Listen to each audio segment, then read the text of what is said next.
உலக மீட்பராம் ஆண்டவர் இயேசுவின் அற்புதமான தூய நாமத்தில் அன்பானவர்களே, உங்களை வாழ்த்துகிறோம்.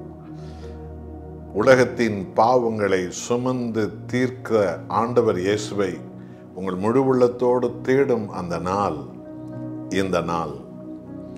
இந்த நாளிலே உலகம் முழுவதும் சிலுவைக்கு நேராய் உலக ஜனங்கள் பாவத்திலும் அக்கிரமத்திலும் துரோகத்திலும் துன்மார்க்கத்திலும் வேசித்தனத்திலும் கெட்ட நடத்தையிலும் பாதாள பேய்களுக்கு அடிமைப்பட்டு நரகத்தை நோக்கி போய்கொண்டிருக்கிற, அழிவை நோக்கி போய்கொண்டிருக்கிற பாவ சந்ததியின் உலக ஜனங்கள் எல்லோருக்கும் ஒரு மன்னிப்பின் போதனைகளை, சிலுவையின் போதனைகளை, ஆண்டவராக இயேசு கிறிஸ்து உலகத்தின் பாவங்களை சுமந்து தீர்த்த அந்த மகத்துவமுள்ள சிலுவை வெற்றிக்கு நேராய் நடத்தப்படும் ஆரம்ப நாள் சாம்பல் புதன் என்று சொல்லி இந்த நாளை உலகம் முழுவதும் விசுவாச சபையினர் கருதுவார்கள்.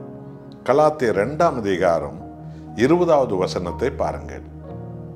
ஆவியான தேவன் உங்களுக்கு நமக்கும் இப்படிப்பட்ட ஒப்பு கொடுத்தலை இன்றைக்கும் நமக்கு அவர் கற்றுக் கொடுக்கிறார். கிறிஸ்துவுடன் கூட சிலுவையில் அறையப்பட்டேன், ஆயினும் பிழைத்திருக்கிறேன்.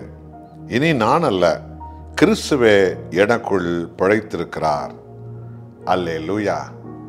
பவுல் அப்போஸ்தலர் அழைக்கப்பட்ட போது அவர் பெரும் பாவியாய், மத வெறியனாய், ஜாதி வெறியனாய், பண வெறியனாய், பாரம்பரிய வெறியனாய், உலகத்தின் ஆசா பாசத்தினுடைய அடிமைத்தனத்திற்குள்ளான ஒருவராய் அவர் இருந்தவர்.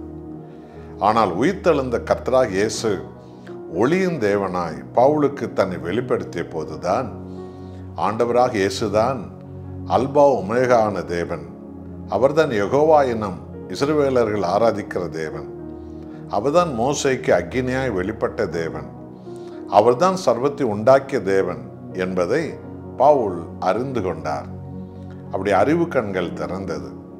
ஆகவே அந்த ஜீவனுள்ள தேவனுக்கு பவுல் தன் ஆவி, ஆத்மா, சரீரத்தை முழுவதும் அர்ப்பணிப்பதில் தான் தன்னை அவர் முழுவதும் ஒப்பு கொடுத்தார்.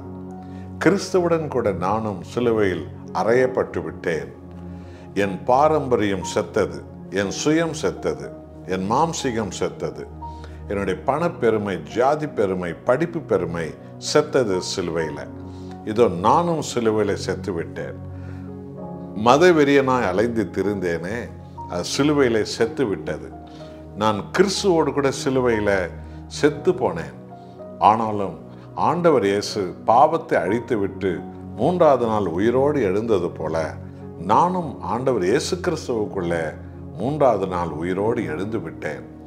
இப்போது நான் வாழ்கிறேன், ஆனால் நான் அல்ல, எனக்காக மரித்து எனக்காக உயிர்த்த கிறிஸ்து இயேசுவே என்னில் வாழ்கிறார் என்று பவுல் இந்த உலகம் முழுவதும் பல கோடி மக்களை கிறிஸ்துவுக்கு நேராய் வழிநடத்தும் பரிசுத்த அப்போஸ்தலனாய் தேவனால் எடுத்து பயன்பட இப்படிப்பட்ட அர்ப்பணிப்பைத்தான் பவுல் செய்தார்.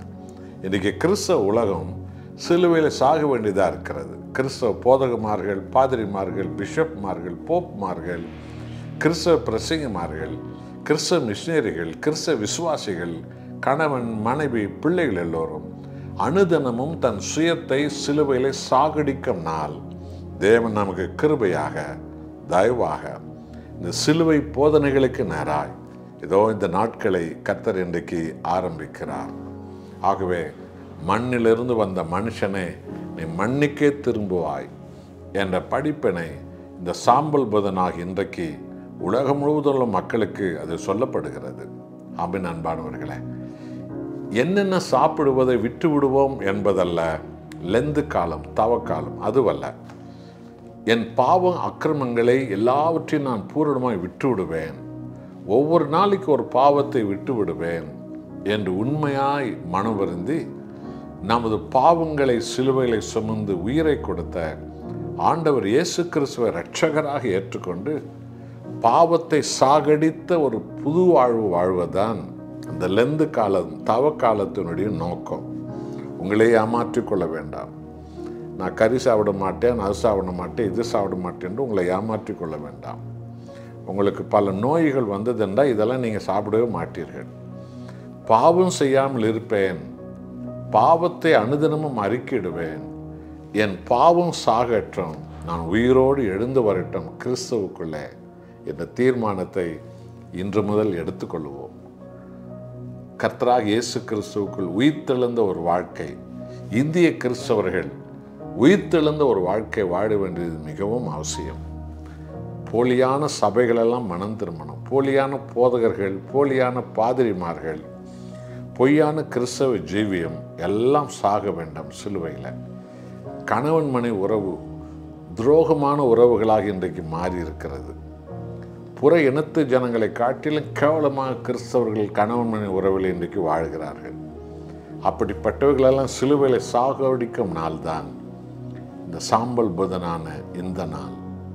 அனுதினமும் நாம் சிலுவையில் சாகட்டும், பாவங்கள் இல்லாத ஒரு வாழ்க்கை வாழ நாம் உயிர்த்தெழுந்த வாழ்க்கை வாழட்டும். அர்ப்பணிப்போமா?